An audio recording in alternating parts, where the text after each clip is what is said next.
Hey, Papa. Okay, Abba. No one had the camera to that.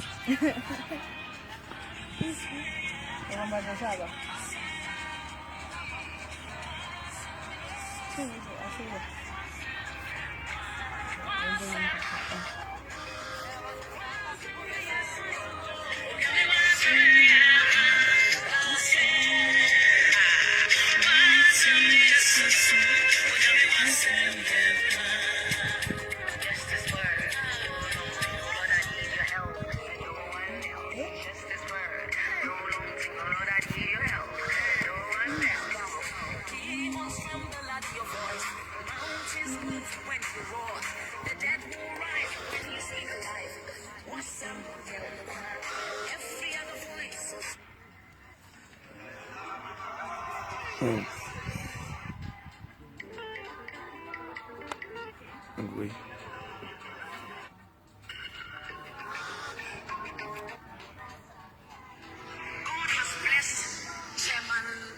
With so many songs, but Papa, one of these songs just stand out to me. Amen. And allow me to do it tonight. I hope it's okay. Can I go on?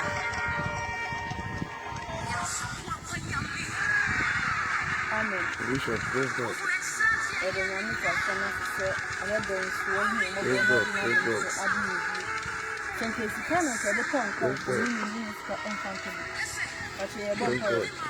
Yedimafo ene entemdafo ene wakofo yade adoni biensu ede asida no nase ema wudin ehwene waya na ebo yade ene enti asese ebe adu si ebedi di e omu nfom e fa di na nu ehwe asom na se na se di ye mu di baka sampa odi Jesus amen yede nyame tasfo na se Minise ma fi pa mi sma fi bibia yede nyame tasfo na se ntia mi netikaka Amen. The patron and never teach some of them as I said, run to God this end time. Amen. Janicotra a rabbit a young Janicotra a rabbit. A cassie Janicotra a rabbit, and yes, I will some come a Janet and your friend Janicotra rabbit. Name so Ubenu who are coming. No one fruit would sit your bonny narrow woman. No, I'll put a rabbit, no pound with you. As to Obi Domia. My uncle who watch no for my senior near the answer. And to make it and say, let them Janet Potter a radi run to God. Amen. And to me, or some million Janet near Potter a radi. It sounds on and I want to be to me, I am in some woman. On a bit me, I didn't fear how near my name. And to make it and say, Janet Potter a radi. Amen.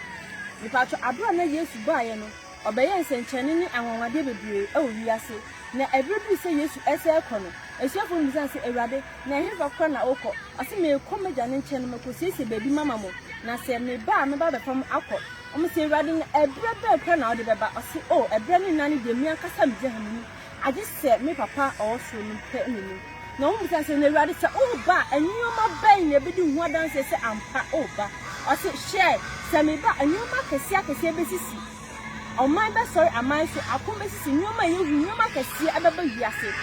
And she said, no minister, and you day a room, a gray woman ya. Let us say, and you my yes, kiss to do what dances or the bar. A basis in Samuel Maynard, Aban. And Tina Matificent said, John, cut to a radi, run to God this end time. It sounds as a young and Johnny Uncle to a Christa. Young fire who Uncle Shen Abdul Dia, your bay Yama, Amen. I see a radio crown a beba. I see, and your market here, no may you and a beba yassi. Minumian Sudia dances a new ma or Kika nan abamu. And to say a giddy for Nasi to me and Yanni and say a supper so dim. Me and Yanni and so where rather so no one, Giania, your bear ramba. Until I say a nanny brain. Minumian Siade, ye Johnny near to a rade. Now, or Gian. It sounds like saying, say it, ya, thank you, and so many so obedient. Amen. Me patro yen ko ya kenkan sem no azaya woman etia eye adosian no ni mu e ba azaya 65 verse 1 amen see me ba what I say asise me ba new market sia kese e na besisi ena minu mienu enioma atitifo ni ye Awurade Sodom Gomorrah omo ye Awurade na bufuso eba won so no saa nioma na ne de minu mienu so egu so ye de ye ana ekoso we na di adanse se Yesu mai na den aben enti na matifin se Jane koto Awurade amen ipa cho kinkan ye Bible so kinkan sem na so da ahoma no eti ye adiusia ni na da akoko no amen atishia se no si atemu ho nkomhye osi atemu hu den enkomhye amen ba akono meda me ho so ma twen won a obisa me obisa ma tira kwan amen no Bible say onu Nyankopon oye nkufo no onu otumi ni ahonde e wo nsem no osi odan ho so na wachen na wahwehwe ona otwen wona oye de ohwehwe ne tira kwan ti se uti wiase wiemu Sodom and Gomorrah na ye ka say oh Ghana de Nyankopon eman Nyankopon ani o man Ghana so se ye nte o man Ghana biem ye ti Sodom ni Gomorrah asase so enti se obedwane akoto Awurade a oso woni de wada ne husuo Awurade ema ufie emeka se maame dwane bra me nchen odofo dwane bra me nchen na unipa na woso hu se ampa aweye men adu enti o se mi dwane koto Kristo oso woni de oho fisa oso wagya ye pe amayen enti se woto se me twan se Yesu nan kasa beba so sisa wadwen bra me nchen dia odofo anye ubeka achi wokin ka twesem no ase na adikanfo bi beka achi amachikafo bi abedikan enti enya hu se me yo Kristoni oh me dia me ko Pentecost me ko continuation me ko Roman na oda so to boni mu a ase minnya na minnya so anime papa mbache ento so papa so me twen se anka wo be hu me ka Awurade do otwen se ka awieye mmei minu mienu ye bedwane akoto asa papa yi asi me kan se mini asi nka obeka si onie se nka ye ntena se anya kwadwo ye mfa ye hunya de ehwa ye ho a na ke bedwane akoto Kristo anka obegye yen asi na wiase ni mu ade dodo nyina aye Awurade dia enti odofo se wotena se wo to sika so wo hunya de enioma owo so a odofo anya ni na Awurade ehhehye ni Awurade pene se obesacha wadwo benu ho na ofi boni mu na odwane abeto no se Awurade mapa me ho achi enti Awurade hu me mo bofa me bone cheme papa mba chere nto se me kire oman ha wa mo mi din no me ba ni nsem da nyina me kire oman asibra chifo wonam okwan a nyeso won adene achiri no amen odofo se me se ubedwane akoto Yesu a COVID-19 abanipa esu nipa eja echajo na so se wodi nka ubehunu ho oboni mu na ko dwane akoto Kristo a ka wo dwane akoto Kristo o se nko bechew o se oni de oti ho wada ne ho so na mu o twen se kaminu mienu ye benu ye ho awo ye boni mu na ka ye dwane abesu egu ni so se Awurade fa ye boni eche yen me ansano asi oman a wo yi me ahin manim da wo bobo afode atoro mu obo afode atoro mu na wo hye inuhia wo hye inuhia ta ya so papa mbache enko 56 no 66 verse 1 amen me bacho se wieye mremu a minu mienu da so ti Sodom and Gomorrah asasi so obedwane akoto Awurade a obedwane akoto na emfa ho nto wo hunya de so emfa wo ho anto nya wo so emfa ho nto usika so emfa ho nto se me maame ye president me papa ye president oyo onimdifo bi wasinna obiebie o kenkan atwesem no alisem a revelation wa ase no obiebie enwuma bi mu na enwuma nim osa biebie enwuma foforo bi mu na ne otwetwe won enwuma nim no ne otwetwe won enwuma nim no enu su no gyan no de bu aten enti odofo se ubedwane a ase obi enwuma bedi nachi enti enwuma ben na utimu wote boni mu die na utimu ase obi enwuma ebedi nachi enti ukenkan twesem na ase na munya ne firi atifi fom asase ne so enti nioma bia ehu hia aye boni menum ne raso atimu senka yem fa ne wo ho akwa ho ne bedwane akoto Kristo a wase nko beden obagye papa mbacho bibia yenko bacho be kan Isaiah adiesia insia no atifia 7 no say ya twonfo asotwe wase nya twonfo asotwe ba kono wase se awurade sie ni se awurade asie ni osoro ye maja oso ye nagua na asase ye nena ntiaso na edan dan na mu besi amame ame papa fesi amame ose oso ye magua na asase ye mena so ntiaso ose na edan ba kura na mu besi ame ose na edan ba kura na mu be de mu besi amame odofo nyankopon enti ensa ye de yensa asie mu wonti mansion mu wonti edan akasie mu na mom ye nipaduam na Awurade etie enti obi se edan ba na ye betumi asiama no se ye betumi asidan ma Awurade a na ne Bible pese o chen nyan se ye de nipadua bebo afode ama no eno no dan a Kristo ahwehwe menum no se ye besiama no enya machines akasie se me de manya sika enti mami si asodan akasie e ma Awurade nye na o hwehwe mami to asodan nim ties mami sie ho na ho nya fe obi aba hu se ampa continuation asafo redie edan yi mu so mu ofe da bi wase na edan ba kura na nipa betimi asiama me nti odofo se ubeje wa hunyade na usika dodo ho na wonu ho afi uboni mu na odwane akoto Kristo wie mmiri ankobeje asemi na oso ye magua na asase ye mina so ntiaso wase edan ben kura na mu betimi asiama me wase wo kenka twa se ase munim se muni pedua na ye Kristo asori dan ana me de menti asori dan ye de ensa simu na mutimuni pedua mu amen ase me de muni pedua na me de metie nti obi se edan ben machine ben enti ro se wiase ni mu nnuoma nyina yo no Awurade dia se ye ne dia edan bi na wo betim dia ya ama no wase one na obo osoro ebo asase eponi de wo mu nyina enti obisa me no miani se edan ben machine ben na nkono asafo wede ontimi nsima no ho nsiesie ben na nko ontimi nsiesie ama no ho enti obisa se edan ben na me no miani odofo ye besia ma Christ se betimi asi dan ama na sonwani a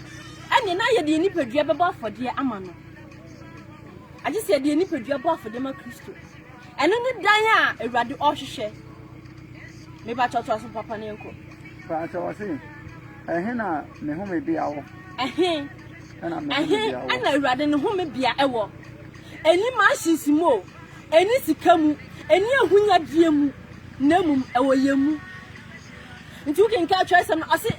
enti mu ni nsam ni padua no so ye Kristo akwa ni bia na mamu fa mu ni padua no kwa na dwamamofo akwa asumini mu ne da totie boni mu ye de nipadua no ada na adwamamofo den akwa ye de nipadua no ada ne konkonsafo akwa ye de nipadua no ada ne nipasu bebre Awurade sisenka edan be kwa na be nyesiama no saminu mienu ye betimi adwane akoto Kraisa ye nu ye ho fie boni mu o se nkobagye yen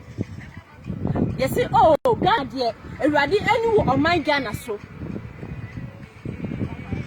sesi me pasa uti asese yenti oman Ghana mu biem nemu yeti Sodom and Gomorrah enti ni obadwane akoto Awurade no ono no obagye no okenka atwese ase media me ni minwa na minwa so anime ase nya obi obo me di se Awurade na meye de megye no age de oya me Awurade mapie enti Awurade apede ni bi ni se e be cha bane ye be ja kunsuku muni tan me to me na me panyini mi wo sika kese mi yodefo me de me ho odofo o ne o ho papa mba chen so pa cho na yenu nyina me nsa na eyo ma yenu nyina bae amen asis ni awoso wiase nyina esanse na numa se nkuta tumi ni ahoade nti ase we nyina me nsa no nyuma na ma we nyina ye de ebaye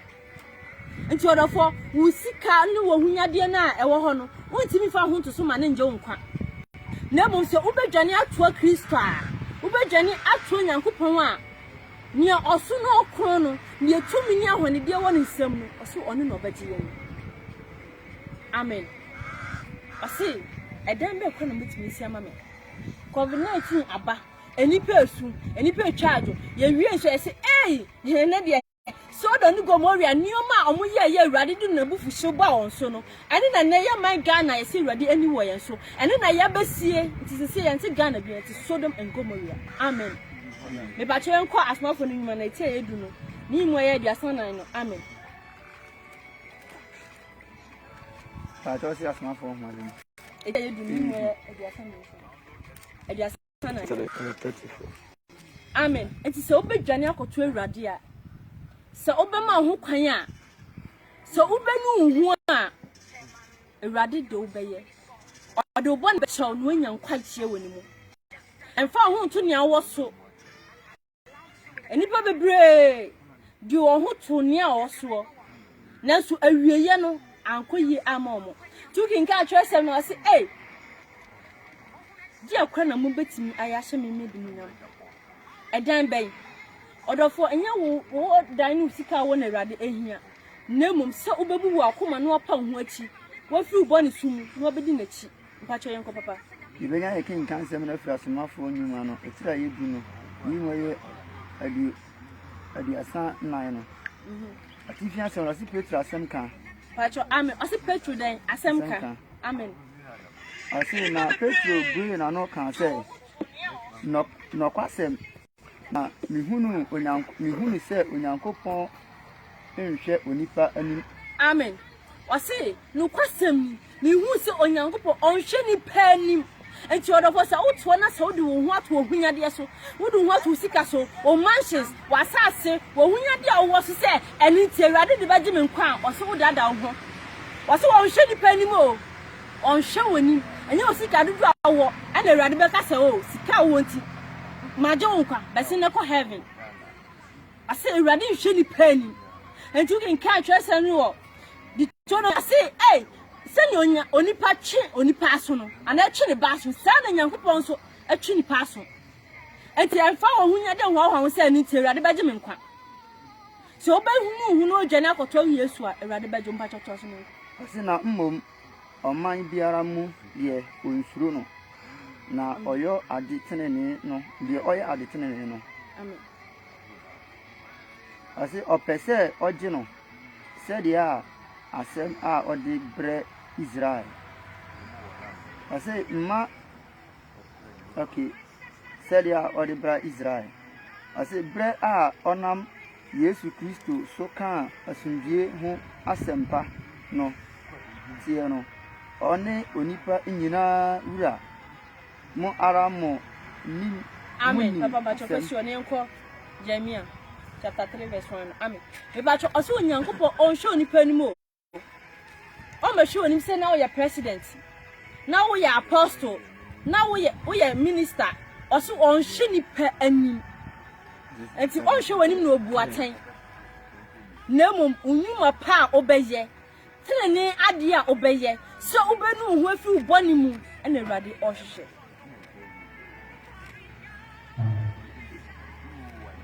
anu na Awurade ohwehwe se obeda obenu ho na wo fi uboni su na otimu no te bia na otimu no Abraham teenager fie no na yeso onya aduani ani na so oni sikom na so se be Awurade anu nya beda adi nti Awurade si Abraham so fi waja fie ko asase am asafo Awurade me chew no so amen 3 verse 10 3 verse 1 amen okay ebeni akin cancel na fi ni a itre mi ensan no ni mo e ba akoko atifia so si ofasuo no to mfiti ase amen pacho ye babo no asina osofu pani elisi nene nianom asofu no Jeremiah chapter 3 Jeremiah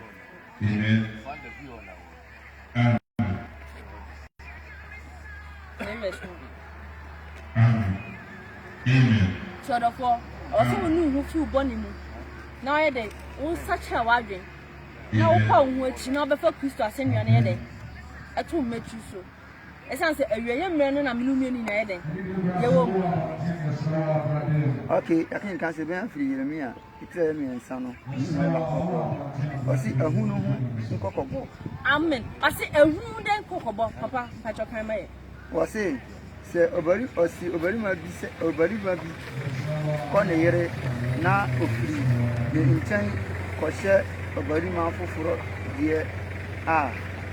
obe sane aba ne nchen bio amen papa pacho pese o man ase so obema bi agya ne yere na so okoye oba foforo bi dia anabema foforo bi dia obesa aba ne nchen ana ase ko odifina ankabeka no na so ewrade nyankopon se minu mienu on na boy ense ne seso ye ewrade nyankopon dia na so ewrade se boni bebre ana minu mienu yaye